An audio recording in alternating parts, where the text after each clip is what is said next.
तो हेलो दोस्तों, मेरा नाम है सुनील और आप सबके लिए आज फिर से मैं एक नया वीडियो लेकर के आया हूँ, जिसमें मैं आपको बताऊँगा कि सेकेंड हैंड मशीन ले या नया मशीन ले, हाइड्रोलिक ले या करेंट ले। इस पे हम आज बात करेंगे, क्योंकि मैं खुद भी बोलता हूँ बहुत लोगों को और बहुत वीडियो में बोला हूँ कि यदि आप लोगों के पास पैसा नहीं है तो आप सेकेंड हैंड मशीन लेकर के काम को स्टार्ट कर सकते हैं। लेकिन वो मशीन लेना कहाँ से है, कैसे लेना है, ये मैं आज आपको इस वीडियो के माध्यम से बताऊँगा। तो यदि आप मेरे चैनल पर नए हैं तो प्लीज़ मेरे चैनल को सब्सक्राइब करके बेल आइकन जरूर प्रेस करें, ताकि जब भी इसका वीडियो अपलोड करूँ वो सबसे पहले आप तक पहुँचे। और यदि आप लोग फेसबुक पर ये वीडियो देख रहे हैं तो प्लीज़ मेरे चैनल को फॉलो ज़रूर करें, ताकि इस तरह का वीडियो आप लोग तक जाता रहे। तो चलिए हम वीडियो को स्टार्ट करते हैं और बात करते हैं कि कौन सी मशीन लेना चाहिए और कहाँ से लेना चाहिए। दोस्तों, जैसा कि आप लोग सब जानते हैं कि सेकेंड हैंड मशीनें बहुत लोगों के पास पड़ा रहता है और थोड़ा सा सस्ता भी मिल जाता है। तो सस्ता मिलता तो है, वो ठीक है, लेना भी चाहिए और होना भी चाहिए सस्ता। लेकिन लेना कहाँ से है मशीन, ये आपको पहले होना चाहिए कि सेकेंड हैंड मशीन हम जिस बंदे से ले रहे हैं वो कैसा बंदा है, या आपको किससे लेना चाहिए। तो दो मशीन है, हाइड्रोलिक है और करेंट वाला, हम दोनों की बात करेंगे। तो पहले हम आपको हाइड्रोलिक की बताते फिर करेंट की बताएंगे। यदि आप हाइड्रोलिक मशीन लेते हो, सेकेंड हैंड लो या नया लो, उसका पहला नंबर आप ये जान लो कि उसमें आपको प्रोटेक्शन नहीं मिलेगा। उसमें प्रोडक्शन 400 से 500 एक घंटे में पीस निकलता है। लोग बोलते हैं कि हम उस पर 2 डाई लगा देंगे, 3 डाई लगा देंगे, तब तो 1500-2000 हो जाएगा। लेकिन कहना आसान है, जो उस काम को कर रहा है, जो उसकी प्रॉब्लम परेशानी को फेस कर रहा है, उसको पता होता है कि 2 डाई लगाने पे या एक ही डाई पे दो रोल लगाने पे या 3 रोल लगा चलाने पे क्या प्रॉब्लम आती है। मैं कुछ प्रॉब्लम आपको बता देता हूँ, जिससे कि आप अंदाज़ा लगा लेना। मान लो यदि हम हाइड्रोलिक मशीन लगाते हैं ऑल इन वन समझ के, लोग बहुत इसका चर्चा करते हैं, ऑल इन वन मतलब कि सारा काम इस पे आप कर सकते हो और बहुत ही क्वालिटी में कर सकते हो, अच्छे से कर सकते हो, मतलब वगैरह वगैरह इतना सारा आपको समझा दिया जाता है कि आपके माइंड में जो है ऑल इन वन घुस जाता है। अब घुसने के बाद आप लोग क्या करते हो, ऑल इन वन लेते हो तो ये सोच के कि हम एक बार में 3 रोल काटेंगे, डाई तो एक ही रहेगा। सिंगल डाई का मशीन लेते तो भी हमें कोई दिक्कत नहीं, 3 रोल 4 रोल 5 रोल हम लगा के काट लेंगे। लेकिन आप एक चीज़ ज़रूर नोटिस करना कि ऑल इन वन है, और ये सिंगल डाई मशीन लो या डबल डाई मशीन लो, आप ऑल इन वन है तो उस पर छोटे से बड़े आइटम सब आपको उसी पे बनाना है। अब दिक्कत कहाँ पे आती है, जैसे कि मान लो आप ले रहे हो ऑल इन वन मशीन और छोटा आइटम चला रहे हो, जैसे दोना हो गया, बाउल हो गया, जितने भी दोना बाउल होते हैं, जैसे गोलगप्पा कटोरी हो गया या प्रसाद वाला हो गया या और भी कोई कटोरी अगर आप बनाते हो, दोना बनाते हो, बाउल बनाते हो, ये तीनों एक ही चीज़ है। यदि आप बनाते हो कटोरी दोना तो 3 रोल 4 रोल आप अगर बनाते हो तो आपका एक भी पीस बिकने वाला नहीं है। अब वो क्यों नहीं है ये मैं आपको बताता हूँ, या कभी आप प्रैक्टिकल करके देख लेना, या जो बंदा आपको बताता है जहाँ से आप मशीन लेने जाते हो, यदि वो बताता है कि आपका इस पर आप सारा काम कर सकते हो, तो आप बोलना कि हमें 3 रोल एक साथ दोना काट के दिखा दो, पहला नंबर। तो अब वो काट के भी दिखाएगा, आपको क्या उसमें देखना है कि तीनों को आपस में चिपक जाते हैं, उसको छुड़ाना है और फिर देखना है कि जैसे चिपके में क्वालिटी आया है, बहुत ही फिनिशिंग आता है, मस्त आता है, एकदम दिखने में झकास लगता है, सेम वैसा क्वालिटी पीस को छुड़ाने के बाद आता है या नहीं, ये देखना है। क्योंकि मशीन तो आप सिंगल ले रहे हो और आप उस पर आपको ये दावा किया था कि एक बार में 3 रोल 4 रोल लगा के आप काट सकते हो एक घंटे में। अगर 500 पीस का स्पीड है तो 4 रोल लगाए पीछे तो एक घंटे में 2000 पीस निकल जाएगा। तो ये चीज़ आप देख करके लेते हो, तो जब 2000 पीस निकले तो 4 पीस बन रहा है, वो जो चिपक जाएंगे आपस में, तो उसका फिर हम क्या करेंगे। कोई भी मार्केट में बंदा आपका वैसा माल लेगा ही नहीं चिपका हुआ, क्योंकि वो आपको एक एक पीस छुड़ाएगा नहीं। और यदि आपके पास कटता है तो आप बैठे नहीं उसको छुड़ाने के लिए, और यदि आप छुड़ाते भी हो तो वो उसका क्वालिटी ख़राब हो जाता है, क्योंकि पेपर जो आपस में मुड़ते हैं वो खींचने पर निकल जाता है। तो आप कैसे उस पर 4 रोल एक बार में काट सकते हो। और 4 रोल काटने के लिए भी अगर, जैसे कि दोना की बात की हम, अब प्लेट की बात करते हैं। प्लेट अगर हम काटते हैं तो प्लेट भी कटता तो है सही, लेकिन उसको भी छुड़ाने में थोड़ा समस्या होता है। वो क्वालिटी नहीं बिगड़ता है, लेकिन उसका भी क्वालिटी कुछ ना कुछ तो बिगड़ता ही है, साथ में छुड़ाने में भी समस्या होता है। और जब तक आप छुड़ा के नहीं दोगे तब तक कोई कस्टमर आपसे माल लेगा नहीं। एक बार लेगा, दोबारा आपके पास नहीं आएगा। तो ये हाइड्रोलिक का फीचर्स है जो मैं आपको अंदर की बात बताया हूँ, जो प्रैक्टिकल मैं इस पर करता हूँ। तो एक रोल अगर काटते हो तो आपको प्रोटेक्शन नहीं मिलेगा और क्वालिटी तो मिलेगा, प्रोडक्शन नहीं मिलेगा। और यदि आप 4 रोल काटते हो तो क्वालिटी भी नहीं मिलेगा और प्रोडक्शन मिलेगा तो क्वालिटी नहीं मिलेगा, तो कोई काम का नहीं। तो ये हाइड्रोलिक का फीचर्स, ये अंदर की बात है, ये कोई नहीं बताता है। अब यदि कोई सेकेंड हैंड मशीन ले रहा है किसी से हाइड्रोलिक, तो किससे ले?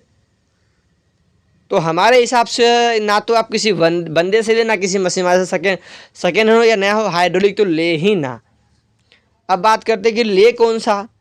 तो यदि आप नए हो या पुराने भी हो, आपको क्वालिटी वाला माल चाहिए या कितना ही फिनिशिंग माल चाहिए, तो आप क्रैंक मशीन लो, सिंगल डाई लो, डबल ब्लॉक वायरिंग में लो, चैनल मॉडल में, जो कि आपको समस्या कम होगा। प्रोडक्शन की बात करें तो प्रोडक्शन आपको घंटे का 2000 तक आप निकाल सकते हो, ताकि आपका काम जो है उस पर अच्छा से चले, प्रोडक्शन भी। और उसमें सिंगल रोल चला के आप घंटे का 2000 पीस निकाल सकते हो। डबल की बात नहीं हो, ट्रिपल की बात नहीं हो, सिंगल रोल चलाओगे, आपका प्रोडक्शन भी ज़्यादा आएगा, फिनिशिंग भी अच्छा आएगा और आपका काम भी अच्छा चलेगा और कम पैसे में भी होगा। एक ये भी बेनिफिट है कि कम पैसे में करेंगे मॉडल तैयार हो जाता है, ये देखना है। अब सेकेंड हैंड अगर हम लेते हैं तो ले किससे, बात आती है इस पर। तो यदि आप लोग को ये वीडियो पसंद आया हो और अभी तक मेरी बातें अगर अच्छी लगी हो या इस बात में ज़रा से भी सच्चाई हो, तो प्लीज़ वीडियो को लाइक ज़रूर करें। लाइक करके चैनल को सब्सक्राइब करना ना भूलें, क्योंकि यदि आप सब्सक्राइब करके रखते हो तो आपके पास ऐसा ही एक से एक वीडियो, हम नॉलेजेबल वीडियो अपलोड करते रहते हैं। तो अब ये बात मान लो कि समझ लो कि लेना कहाँ से है। तो यदि आप सेकेंड हैंड मशीन लेते हो और ये मशीन ले रहे हो किसी बंदे से जो कि खुद लगाया हो 1 मशीन 2 मशीन, और वो कुछ दिन बाद काम को बंद कर दिया हो और बेच रहा हो मशीन, तो जब बेचता है लोग तो अक्सर आप लोगों से पूछेंगे कि आप क्यों बेच रहे हैं या क्या दिक्कत है। कि कोई भी लेने वाला सोचता है कि मशीन तो ख़राब नहीं है जो बेच रहा है, या फिर क्या दिक्कत है। तो वो आपको क्या बताएगा, या तो बोलेगा कि हम कहीं नौकरी पकड़ लिए हैं, या बोलेगा कि हम कहीं बाहर चले जा रहे हैं, हमें वहाँ ज़्यादा प्रॉफिट होता है, या कुछ वगैरह वगैरह सब बता देगा। रियल बात कोई नहीं बताता है। तो जब जो बंदा बेच रहा है मशीन, वो क्यों बेच रहा है मैं आपको बताता हूँ। मशीन बेचने का रीज़न 2 होते हैं, या तो वो बंदा नया हो, या फिर जो मशीन बेच रहा हो, जहाँ से मशीन लिया उसको मशीन वाले ने सपोर्ट ना किया हो, तो उसको समझ नहीं आया, उससे वो बिज़नेस चल नहीं पा रहा, इसलिए वो बेच रहा है। तो आप ये समझो कि जिससे मशीन मशीन आपको बेच रहा है उससे वो चीज़ चला नहीं, तो उसके पास नॉलेज नहीं था, जानकारी नहीं था, जब भी तो वो बेच रहा है, जब भी तो उसका नहीं चला। और यदि आप उससे मशीन लेते हो सेकेंड हैंड, तो बताओ कि आपको वो क्या ज्ञान देगा, क्या आपको बताएगा। ना तो आपको मशीन के बारे में कुछ बताएगा, ना ही तो बिज़नेस के बारे में कुछ बता पाएगा रियल। क्योंकि यदि उसको पता होता तो वो आपको मशीन बेचता नहीं, वो खुद भी अपना कमा के आगे वो काम बढ़ाता। क्योंकि मशीन लेने से पहले वो भी कुछ सोच के मशीन लिया होगा कि हम इस मशीन को लेंगे और इससे हम कमाएंगे, और कमा के हम एक अच्छा फैक्ट्री तैयार करेंगे और एक अच्छा हम इनकम करेंगे। और उसके बाद अगर वो बेच रहा है तो क्यों बेच रहा है। तो इसलिए आप इस चीज़ को सोच के ले कि यदि वो लेने से पहले, अगर वो अभी बेच रहा है तो बेचने से पहले, लेने से पहले क्यों नहीं सोचा वो कि हमें बेचना है, या फिर हमें नौकरी है, या हमें कुछ भी हो। लेने से पहले तो नहीं सोचा। लिया वो किस लिए, कमाने के लिए लिया, 2 पैसा कमाने के लिए, ताकि इससे हम कमाएंगे और अच्छा हम इससे इनकम करेंगे, इसलिए वो लिया। लेकिन वो बेचने का रीज़न नहीं बताता। हम बताते कि बेचने का रीज़न उसका यही होता है कि उससे नहीं चल पाता है, नहीं संभल पाता, तब वो बंदा बेचने को तैयार हो जाता है। तो अगर ऐसे बंदे से आप लेते हैं मशीन, तो महीना 2 महीने बाद आपको भी बेचना पड़ सकता है और आप भी बर्बाद हो सकते हो इस बिज़नेस में घुस के। क्योंकि जिस बंदे से आप लिए उसको तो कुछ खुद नहीं उसको कुछ पता है, तो आपको क्या बताएगा। और जब तक आपको कोई बताता नहीं इसके बारे में, तब तक आप इस पर काम नहीं कर पाओगे। तो सेकेंड हैंड मशीन लेना किससे चाहिए, अब ये बात करते हैं। सेकेंड हैंड मशीन, अगर कोई मशीन बेचने वाला या प्रैक्टिकल काम को कंटिन्यू चला रहा हो जो बंदा, जैसे जिसके पास मशीन बेचता है वो भी बंदा, जैसे मान लो अब हम लोग हैं कि हम लोग के पास में मशीनें बहुत सारे हो जाते हैं, तो हम लोग नया नया मॉडल का मशीन लाते रहते हैं और पुराना निकालते रहते हैं। तो हमारे जैसे बंदों से आप कहीं से भी मशीन लोगे तो जिसका कंटिन्यू काम चल रहा है, तो उसके पास आपको नॉलेज भी मिल जाएगा, सीखने को तौर तरीका भी पता चल जाएगा, काम करने को पता चल जाएगा कैसे करना है, सीखने को भी मिल जाएगा।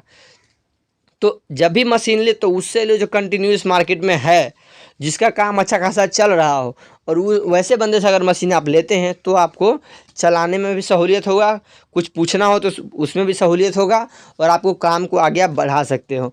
उसके बाद यदि आप सेकेंड हैंड किसी और से लेते हो तो वैसे तो मशीन का तो क्वालिटी ठीक ठाक ही रहता है, क्योंकि जो बंदे ये मशीन बेच रहे हैं उनका क्वालिटी ठीक रहता है मशीन का, क्योंकि उन ज़्यादा यूज़ करते नहीं हो, उनको समझ नहीं आता तो ज़्यादा यूज वो नहीं करते हैं। लेकिन उनके अंदर में नॉलेज कम होता है, एक्सपीरियंस कम होता है, तो वो जब उनके पास ही नहीं है नॉलेज एक्सपीरियंस तो वो आपको क्या देंगे। तो इसीलिए हाइड्रोलिक मशीन तो पुराना हो या नया हो लेना ही नहीं है, और सेकेंड हैंड तो लेना ही नहीं है, हाइड्रोलिक चाहे नया या पुराना। और ये क्रैंक वाला अगर आप लेते हैं सेकेंड हैंड तो उस बंदे से ले जिसके पास इसकी नॉलेज हो, इसकी अच्छी जानकारी हो, और वो आपको भी सिखा सके, समझा सके, वैसे बंदे से लो, कि ताकि अगर आप इस काम को स्टार्ट करते हो और कभी अगर फंस गए किसी मोड़ पे तो वो आपको हेल्प कर सके।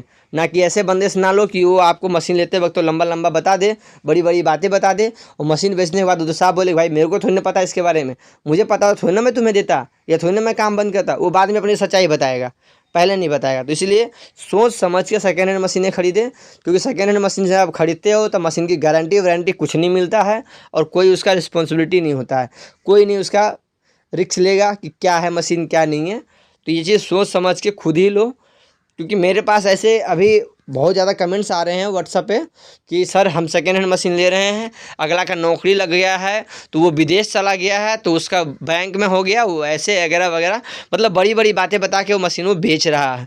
तो इसलिए मैं ये वीडियो बना ताकि ऐसे लोगों से सावधान हो जाए, और मशीन लेने से पहले आप सोच समझ के लें। और यदि वैसे बंदे से भी आप लेते हो मशीन जिनको नॉलेज नहीं है, तो मशीन लेने से पहले जो जानकारी वाला बंदा उसके पास आप जाके पहले काम को सीखे समझे उसके बाद लें। तो उम्मीद करता हूँ कि आपको ये वीडियो पसंद आया हो, और यदि ये वीडियो आप लोगों को पसंद आया हो और यदि मेरी बातों में आपको कुछ भी सच्चाई लगा हो तो प्लीज़ मेरे चैनल को सब्सक्राइब जरूर करें, साथ ही बेल आइकन जरूर प्रेस करें, ताकि जब भी तक वीडियो अपलोड करें सबसे पहले आप तक पहुँचे। और फेसबुक के फॉलो करना ना भूलें, क्योंकि उस पर भी अब हम वीडियो एक से एक डाल रहे हैं।